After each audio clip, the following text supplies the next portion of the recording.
મિત્રો, અહીં આપ જોઈ શકો છો કે ઓવરકરન્ટ એન્ડ અર્થફોલ્ટ રિલે છે, જે સિમેન્સ કંપનીનો છે. અને આપ જોઈ શકો 11 કેવી પેનલ પર આ રિલે લાગેલો છે. અને અહીં આપ જોઈ શકો છો ફીડર હાલ ચાલુ કન્ડિશનમાં છે. અહીંયા જોઈ શકો છો વીડીઆઈ ફ્લિકરિંગ થઈ રહી છે. તો આ રિલેની અંદર આપણે તેના એમ્પિયર કઈ રીતે ચેક કરીશું, ત્યારબાદ તેનું ફોલ્ટ ડેટા અને ટ્રિપિંગ ટેસ્ટ કઈ રીતના લઈ શકાય તેના વિશે આ એક જ વિડીયોમાં આપણે જણાવીશ. તો સૌથી પહેલાં આપણે તેના એમ્પિયર કઈ રીતના ચેક કરીશું તે આપણે બતાવી દઉં. તો અહીંયા સૌથી પહેલાં આપ જોઈ શકો છો કે સબસ્ટેશન નામ લખેલું છે અને એન્ટર ટુ કંટ્રોલ લખેલું છે. તો અહીંયા આપણે સૌથી પહેલાં બે એરો છે તેની નીચેના એરોનો એક વખત પ્રેસ કરશો એટલે સેટિંગ્સ મોડ્સ આવશે. ત્યારબાદ બીજી વખત આપણે તે એરોને પ્રેસ નથી કરવાનો, આપણે ટેસ્ટ ઓબ્લિક રીસેટ બટનને એક વખત પ્રેસ કરશું એટલે ઇન્સ્ટ્રુમેન્ટ્સ મોડ આવશે. ત્યારબાદ આ બંને એરો છે એમાં નીચેના એરોને એક વખત પ્રેસ કરશો એટલે ફેવરિટ મીટર્સ આપણે ચેક કરવાનું છે તેના એમ્પિયર. તો જ્યાં સુધી કરંટ ના લખેલા હોય ત્યાં સુધી આપણે પ્રેસ કરવાનું. તો અહીંયા આપ જોઈ શકો કરંટ મીટર્સ આવી ગયું. તો તેની અંદર આપણે ટેસ્ટ ઓબ્લિક રીસેટ બટનને પ્રેસ કરીશું એટલે આપ જોઈ શકો છો તો તેના એમ્પિયર બતાવી રહ્યું છે, કારણ કે હાલ તે સિંગલ ફેઝ ચાલુ છે એટલે એક જ ફેઝની અંદર તે એમ્પિયર બતાવશે. જે ABC છે તે RYB થયું અને જે એક જ ફેઝની અંદર સિંગલ ફેઝમાં એમ્પિયર બતાવશે તે 9 એમ્પિયર બતાવી રહ્યું છે. હવે આપણે તેની અંદરથી બહાર નીકળવા માટે કેન્સલ બટનને પ્રેસ કરતા રહેશું એટલે બેક જવાશે. તો ફરીથી આવી રીતે ઇન્ટરફેસ આવી ગયો. હવે આપણે તેનો ફોલ્ટ ડેટા ચેક કરીશું. તો આ બંને એરો છે એમાં નીચેના એરોને એક વખત પ્રેસ કરીશું, ત્યારબાદ ટેસ્ટ ઓબ્લિક રીસેટ બટનને પ્રેસ કરીશું જ્યાં સુધી ફોલ્ટ ડેટા લખેલો ન આવે ત્યાં સુધી. તો જોઈ શકો છો કે એક વખત બે વખત પ્રેસ કર્યું એટલે ફોલ્ટ ડેટા લખેલું આવી ગયું. હવે આપણે ફોલ્ટ ડેટા ચેક કરવાનો છે. આવીને fault data test oblique reset button બે વખત દબાવ્યું તો આવી ગયો. તો ત્યારબાદ આપણે બંને એરોમાં નીચેના એરોને એક વખત પ્રેસ કરીશું એટલે આપ જોઈ શકો છો કે લાસ્ટમાં જે ફોલ્ટ થયેલો છે તેનો ડેટા ફોલ્ટ 1માં આવી ગયો, જે 6/4/2024નો છે. ટોટલ આની અંદર આપણને 15 ડેટા બતાવશે, લાસ્ટ 15 ડેટા બતાવશે, જોઈ શકો છો. તો 15 ડેટા બતાવે અને તેને વ્યૂ કરવું હોય તો આવી રીતના ફોલ્ટ ડેટા આવે અને તેને વ્યૂ કરવું હોય તો ટેસ્ટ ઓબ્લિક રીસેટ બટન એક વખત પ્રેસ કરશો એટલે બતાવશે કે અહીંયા જોઈ શકો છો તેની LED પણ ગ્લો થશે કે કયા ફોલ્ટની અંદર તે ગયેલું છે. તો ઓવર કરંટમાં તે ટ્રિપ થયેલું છે અને તેનો સમય બતાવી રહ્યું છે. તારીખ છે 6/4/24, 17:06 વાગે. ત્યારબાદ તેનો નીચેના એરોને પ્રેસ કરશો એટલે વધારે ડિટેલ બતાવશે.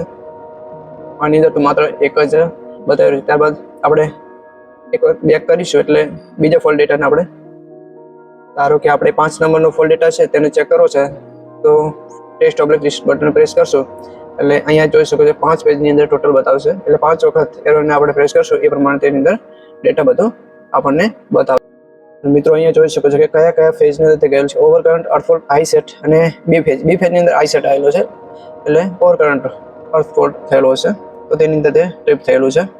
તો અહીંયા બંને એરોમાં નીચેના એરોને પ્રેસ કરશો એટલે વધારે ડિટેલ આપણને જાણવા મળશે કે કયા ફેઝમાં કેટલો કરંટ આવેલો છે. અહીંયા જોઈ શકો છો ABC અને ન્યુટ્રલ.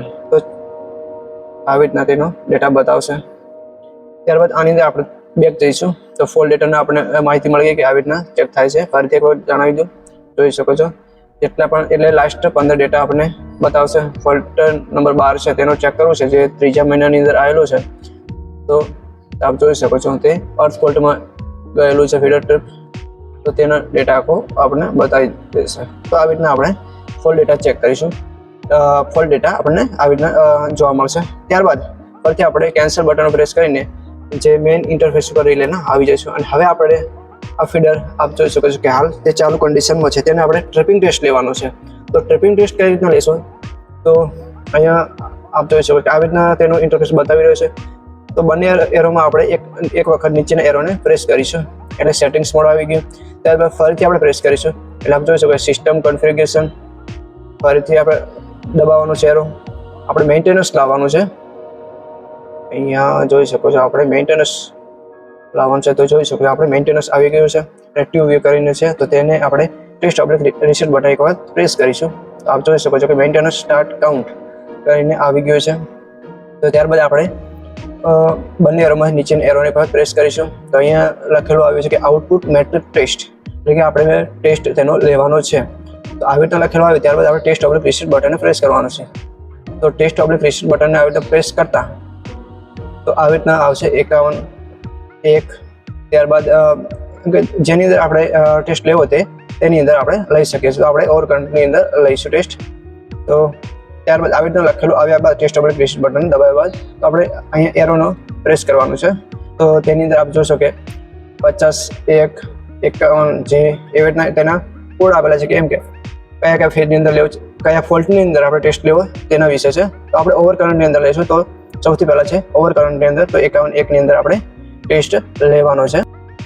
તો એના માટે આપણે એન્ટર બટનને પ્રેસ કરશું. આવી રીતના ઇન્ટરફેસ આવી ગયા બાદ તો આપણે એન્ટર બટન એક વખત પ્રેસ કરશું એટલે આપ જોઈ શકો છો કે પરફોર્મ ટેસ્ટ અહીંયા નો લખેલું આવી રહ્યું છે.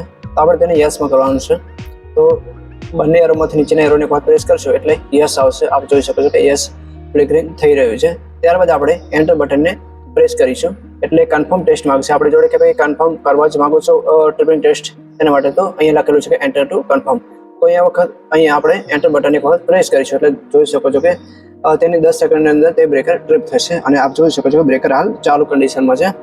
3 2 1 0. તો આપ જોઈ શકો છો કે ટેસ્ટ કમ્પ્લીટ થઈ ગયો એટલે કે ટ્રિપિંગ ટેસ્ટ લેવરાઈ ગયો અને આપ જોઈ શકો છો રિલે પડી ગયો છે. એન્ડ અહીંયા ઓવર કરંટમાં પણ આવી ગયું છે ઇન્ડિકેશન અને ડેટ એન્ડ ટાઈમ એનો પણ આવી ગયો છે. તો આવી રીતના આપ ટ્રિપિંગ ટેસ્ટ પણ લઈ શકો છો.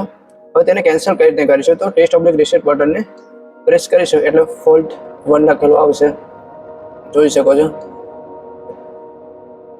અહીંયા બે પેજની અંદર જે આપણે ટ્રિપિંગ ટેસ્ટ લીધો તે અહીંયા બતાવી રહ્યું છે. તો તેની અંદરથી આપણે બહાર નીકળવાનું છે.